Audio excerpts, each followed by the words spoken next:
ఆ రోజుల్లో మన జార్జ్ ఫెర్నాండెస్ గారు ఈ స్టేట్మెంట్ ఇచ్చారు. నా సొంత మాటలు కాదు ఇవి. జార్జ్ ఫెర్నాండెస్ గారితో ఎల్కే అడ్వాణీ గారు మాట్లాడుతూ అద్వానీ గారు ఈ మాట అన్నారు, 10,000 కిలోమీటర్ల రథయాత్ర ఎందుకు తీశారు మీరు? తీయాల్సిన అవసరం ఏంటంటే జార్జ్ వీళ్ళు మాకు వేరే ఆప్షన్ ఇవ్వలేదు. ఎందుకు ఆప్షన్ ఇవ్వలేదు అని అంటే మండల్ కమిషన్ అనేది ఒకటి తీసుకొచ్చారు.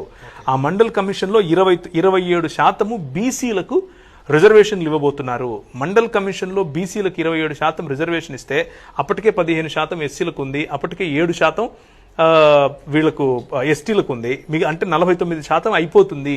అంటే మేమందరం బొచ్చబట్టుకుని అడుక్కోవాలి. సో ఇక్కడ సమస్య ఏంటి అని అంటే, ఇక్కడ సమస్య రాముడు, ఇక్కడ సమస్య కృష్ణుడు, ఇక్కడ సమస్య భగవద్గీత, బైబిల్, ఖురాన్ కాదు. ఇక్కడ సమస్య కేవలము ప్రజలను విభజించాలి. ప్రజలను విభజించడానికి ఏ అంశమైతే ఎక్కువగా ఉపయోగపడుతుందో ఆ అంశాన్ని తీసుకోవాలి. ఈ ఆబ్వియస్గా చాలా ఈజీగా ప్రజలను రెచ్చగొట్టడానికి ఉపయోగపడే అంశము మతం.